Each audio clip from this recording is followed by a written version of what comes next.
after I had already sent a text to his lawyer saying, never going to happen ever. Is it fair to say then John Jones is retired and this is the end of his time? Yes, Okay. very fair. The combat sports world is completely imploding right now because John Jones just officially declared all-out war on the UFC over the most legendary fight card ever conceived, sparking a catastrophic dispute that has essentially paralyzed the entire heavyweight division and left millions of fans completely stunned. The John Jones thing is bull. I'm not saying they weren't talking to John Jones and that John Jones wasn't interested in the fight. When the promotion abruptly announced UFC Freedom 250 taking place directly on the South Lawn of the White House in June 2026, everyone immediately noticed the absolute greatest fighter of all time was mysteriously missing from the poster, despite him actively telling the world he was deep into his training camp. Very proud Americans, and like to not represent one more.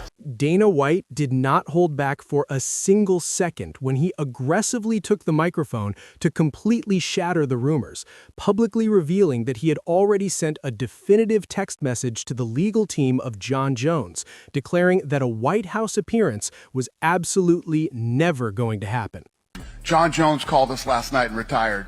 John Jones is officially retired after I had already sent a text to his lawyer saying, never going to happen ever. The entire disastrous collapse ultimately boils down to a massive financial disrespect, with insider reports suggesting the UFC brutally lowballed John Jones with an $8 million offer, when the undisputed heavyweight king rightfully demanded something much closer to $30 million to headline this historic generational spectacle.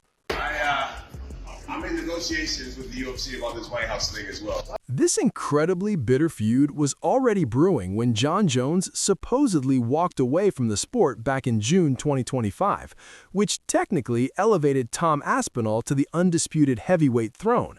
But the terrifying ghost of John Jones continues to completely overshadow every single step Aspinall takes inside the famous octagon. I really want to make that clear. Like, I don't want to go there with the word demand. Despite Dana White aggressively trying to push a public narrative that John Jones was dealing with severe arthritis and needed a serious hip replacement, the undeniable truth is that Jones was secretly receiving cutting-edge stem cell treatments and violently sparring behind closed doors for his ultimate grand return. And if we do, I'll fight whenever he tells me to. The absolute boiling point finally erupted on March 9, 2026, when John Jones completely bypassed the private negotiation tables to drop an atomic bomb on social media by publicly demanding an immediate release from his suffocating UFC contract using the highly iconic and definitive three-word statement of "bones out." We are currently witnessing a vicious high-stakes hostage situation where the UFC is absolutely terrified of releasing John Jones to a rival promotion, purposely trapping their most legendary and highly decorated superstar inside a frozen legal contract just to permanently block him from generating massive revenue somewhere else. Even though the internet is currently exploding with viral rumors claiming that John Jones officially signed a massive exclusive fight deal with Netflix to bypass the UFC entirely, the cold, hard reality is that absolutely zero verified evidence or officially signed agreements actually exist to support this wildly circulated myth. Unless Dana White and John Jones can somehow swallow their massive egos and bridge an absolutely astronomical financial gap, we are currently staring down the very grim reality that the greatest mixed martial artist in human history just permanently walked away from the sport over a completely botched White House payday.